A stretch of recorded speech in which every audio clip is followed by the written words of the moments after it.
তুমি এত ভক্তি আমার প্রতি কেন করো? তোমার এত ভক্তি কোথার থেকে আসে? আমি তো বুঝতে পারি না। আমি তো তোমার কিছুই দিতে পারি না।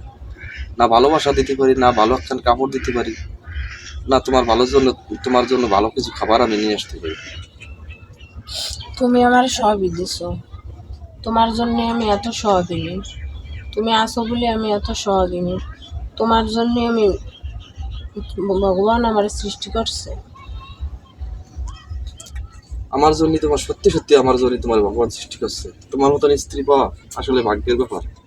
আমি ভগবানের কাছে প্রার্থনা করি, এই জন্ম পরের জন্ম আর যদি কোনো জন্ম থাকে তোমার মতন সহধর্মিণী বা তোমার মতন সহযোদ্ধা যেন আমার জীবনে বারবার আসে। আমি ঠাকুরের কাছে প্রার্থনা করি তোমার স্মৃতির সিদ্ধি অক্ষয় থাকুক।